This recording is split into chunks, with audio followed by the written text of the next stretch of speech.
कृष्ण जन्माष्टमी की हार्दिक शुभकामनाएं। कृष्ण जन्माष्टमी का त्योहार भाद्रपद के कृष्ण पक्ष की अष्टमी को मनाया जाता है। इस दिन भगवान श्री कृष्ण का कंस के कारागृह में जन्म हुआ था। इस दिन श्री कृष्ण जन्मोत्सव के उपलक्ष्य में व्रत रखकर अर्धरात्रि में भगवान का प्रसाद लिया जाता है और प्रसाद के रूप में फल आहार तथा धनिया की पंजीरी और पंचामृत का प्रयोग किया जाता है। दूसरे दिन इसी उपलक्ष्य में नंद महोत्सव मनाया जाता है। ऐसी मान्यता है कि जन्माष्टमी के दिन व्रत करने से मनुष्य 7 जन्मों के पापों से छूट जाता है।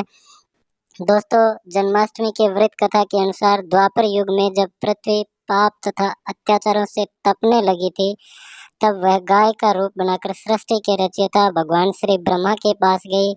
तब ब्रह्मा जी ने सभी देवताओं के साथ पृथ्वी की दुख भरी गाथा सुनी।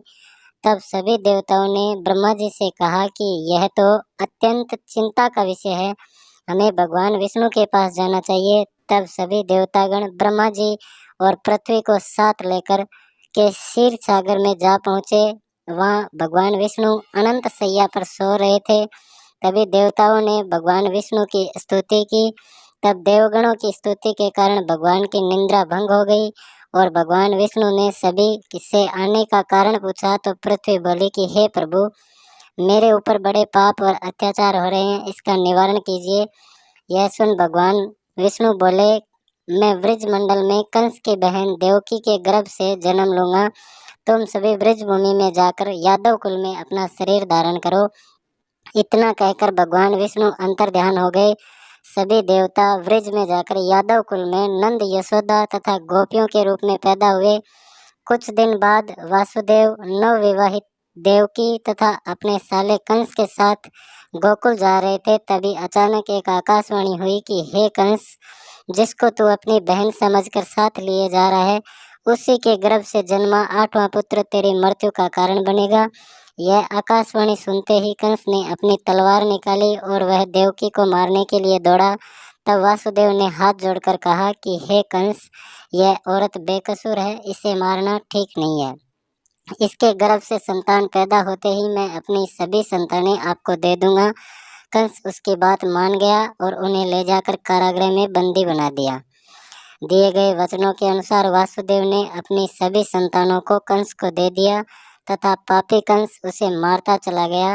देवकी की 7 पुत्रियों को मारने के बाद जब कंस ने देवकी के 8वें गर्भ की बात सुनी तो उसने कारागृह के पहरे को और कड़ा कर दिया।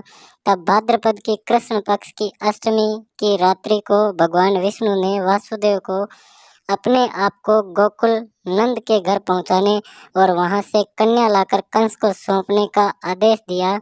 तब वासुदेव श्री कृष्ण को गोकुल ले चलने को तैयार हुए। तब दरवाजे अपने आप खुल गए, पहरेदार देखता ही रह गया। यमुना पार कर वासुदेव गोकुल पहुंच गए।